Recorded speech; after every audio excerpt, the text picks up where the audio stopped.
கர்த்தரை நம்புகிறவர்கள் என்றென்றைக்கும் அசையாமல் நிலைத்திருக்கும் சீயோன் பர்வதத்தைப் போல் இருப்பார்கள்.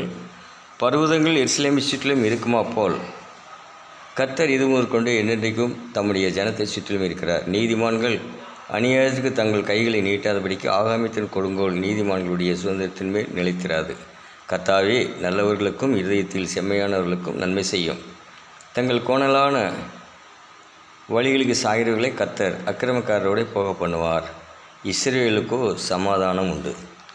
இது இஸ்ரவேலுக்கு மட்டுமல்ல, அவரை விசுவாசிக்கின்ற அவரை நம்புகின்ற அனைவருக்கும் உரியது. அன்பானவர்களே, நாம் இயேசு கிறிஸ்துவினுடைய மரணத்தை பற்றி படித்து கொண்டு இருக்கிறோம். இந்த நாளிலே உங்களுக்கு ஒரு சிறிய செய்தியை நீங்கள் அதை பிரிஸ்காய் நீங்கள் அதிகப்படுத்தி கொள்ளத்தக்கதாக, நீங்கள் அதை மனதிலே ஏற்றுக்கொள்ளத்தக்கதாக இந்த செய்தி உங்களுக்கு அமையும் என்று நான் விரும்புகின்றேன். இயேசு கிறிஸ்துவிடத்திலே பரிசுத்த ஆவியானவர், தேவனுடைய ஆவியானவர் அளவிலாது இருந்தார் என்று சொல்லப்படுகிறது. அளவிலாது இருந்தது என்பதற்கு ஒரு 2-3 காரணங்களை நான் உங்களுக்கு சொல்ல ஆசைப்படுகிறேன். முதல் காரணம், ஒரு பெண் அநேக ஆண்டுகளாக தன்னுடைய சரீரத்தில் ஏற்பட்ட வியாதினாலே அவள் அநேக வைத்தியரை பார்த்து அதை சுகம் கிடைக்கவில்லை. ஆனால் இயேசுவானவர் அநேகருக்கு சுகம் கொடுக்கிறார் என்று அவள் அறிந்தபோது அவள் என்ன செய்தால், நேரடியாக வந்தார்.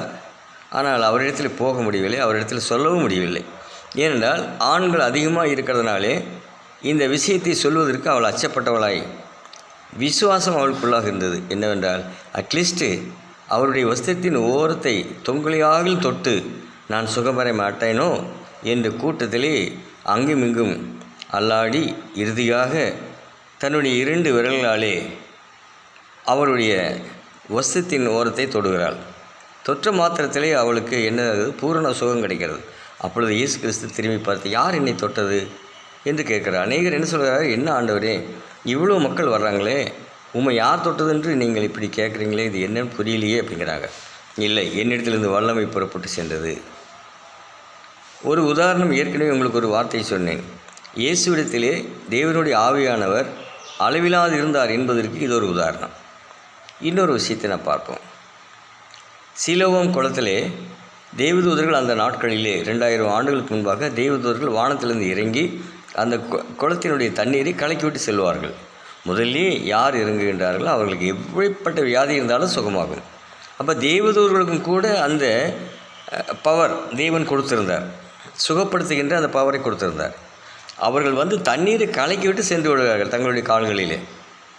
அது ஆனால் அவருடைய தேவதூதருடைய சரீரத்திலிருந்து வல்லமை புறப்பட்டு சென்று தண்ணீரை சுத்தப்படுத்துகிறது. அந்த தண்ணீரில் இறங்கிய உடனே சுகம் பெறுகிறார்கள்.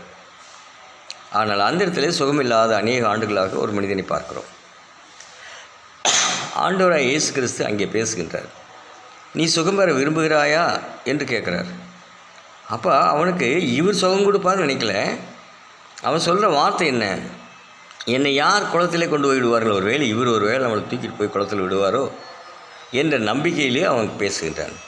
என்னை யார் இந்த குளத்திலே கொண்டு விடு, நான் போவதற்கு முன்பாகவே யாரையாவது பிடிச்சு என்னை தூக்கிட்டு போய் காட்டுங்கன்னு சொல்கிறதுக்குள்ளேயே யாரோ ஒருத்தர் இறங்கி சுகமாயிட்டு போயிடுறாங்களே. அப்போ ஆண்டவர் சொல்கிறாரு, அவருடைய வாயிலிருந்து வார்த்தை புறப்பட்டது. முதல்ல நான் பார்த்தோம், அவருடைய வஸ்திரத்தின் ஓரத்தை தொட்டதுனால சுகம் பெற்றாள். இப்போது அவருடைய வாயிலிருந்து வார்த்தை புறப்படுகிறது. அந்த வார்த்தை சென்று அவனை சுகப்படுத்துகிறது. எப்படி, நீ எழுந்து உன் படுக்கை எடுத்துக்கொண்டு நட என்று சொல்கிறார். அந்த வேகத்திலே அவன் எழுந்து நடக்கின்றான். அப்போ அந்த விசுவாசம் அங்கே நடந்தது என்ன, அவன் இயேசுவை மட்டுமே பார்த்தான். மற்றவர்கள் எல்லாம் இயேசுனுடைய பின்புறத்தை பார்த்தார்கள். ஆனால் இயேசுனுடைய முன்புறத்தை நேரடியாக பார்த்தவன் அந்த மனிதன். இயேசு கிறிஸ்து அங்கே அநேக வியாதிகள் இருந்தாலும் அவர்களெல்லாம் சென்று பார்க்கவில்லை. அநேக ஆண்டுகளாக சுகவீனப்பட்டிருக்கிறவன், யாருடைய உதவியும் இல்லாத ஒரு மனிதனை பார்த்து அங்கே உதவி செய்கின்றார். இன்னொரு இடத்துல ஒரு பெண்ணை கொண்டு வந்து நிறுத்தி, இவளுக்கு நியாயம் வழங்குங்கள், இவள் செய்தது தவறு, இந்த தவறை பனிஷ்மெண்ட் கொடுக்கணும்னு சொல்கிறார். அப்படியா, கொடுக்கலாமே, ஒன்றும் தப்பில்லை. அப்போது இணையர் அந்த ஒரு வார்த்தையை பல விதத்திலே கற்பனையில் பேசுகின்றார்கள்.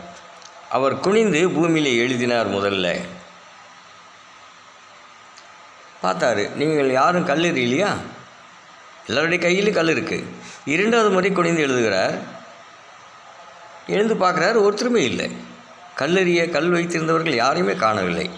உடனே அவர் கேட்குற, ஏம்மா யாருமே உன்னை பனிஷ் பண்ணலையே? ஆண்டவரே, ஒருவேளை அந்த அம்மா நினச்சிட்ருக்காங்க, ஒருவேளை இவர் ஏதோ பனிஷ்மெண்ட் கொடுப்பாராட்டுருக்குது அப்படின்னு பயந்துட்டுருக்காங்க. ஒருவர் இல்லை. சரி போ, இனி தப்பு செய்யாத. காரணம் என்ன? தவறு செய்த 2 நபர்கள் இருக்க வேண்டும் நியாய தீர்ப்பு கொடுப்பதற்கு. தவறு செய்தவனும் தவறுக்கு உட்பட்டவளும் இருக்க வேண்டும். அங்கே தவறுக்கு உட்பட்டவள் மட்டும் இருக்காது, தவறு செய்தவரை காணாம். ஆகையினால அவர்களுக்குள்ளாக யோசனை வருகிறது. அப்படின்னா நம்ம கல்லெறி முடியாதே. அப்போது தப்பு நம்ம யாரோ ஒருத்தர் பண்ணியிருக்காங்க, அந்த ஆளை காணாமல். அப்போ அவர் அப்படி ஒரு கேள்வி கேட்டால் நம்ம என்ன பதில் சொல்கிறேன்ட்டு எல்லோரும் போயிட்டாங்க. இந்த 3 உதாரணங்கள் போதும்னு நினைக்கிறேன். இந்த இதில் இன்றைய நாட்களிலே ஒரு மனிதர் கையை வேஷமாக காட்டுகிறார், அங்கே 1000 பேர் விழுகிறார்கள். இது என்னங்க? என்னது மோடி மஸ்தான் வேலையா? மாயாஜால வேலையா? இயேசு கிறிஸ்து எங்கே அந்த வேலையை செய்தார்? அவர் நினைத்திருந்தால் ஆயிரக்கணக்கான மக்கள் வந்தார்களே, அங்கே யாராலும் கீழே விழுந்தாங்களா? தள்ளி உடனே விழுந்தார்களா? இல்லையே. இது எப்படி இன்றைய இப்படி மாறியது? இன்னும் சில இடங்களை பார்த்தா அப்படியே அவங்க நாங்கள் ஆண்டவர்கிட்ட அப்படியே ஜெபிக்கிறோம்னா அழுதுகிட்டே ஜெபிச்சுட்ருப்பாங்க. கண்ணீர் எங்கே விட வேண்டும்? உன்னுடைய இருதயத்திலே விட வேண்டும். வெளியே அபிநயிக்கிறது அல்ல. மக்கள் மத்தியிலே மற்றவர்கள் நம்மை பாராட்ட வேண்டும் என்பதற்காக நாம் அநேக வார்த்தைகளை பேசிக்கிட்டோமே, அது அல்ல. உன் இருதயத்திலே நீ கண்ணீர் விட வேண்டும், இருதயத்திலே நீ பேச வேண்டும்.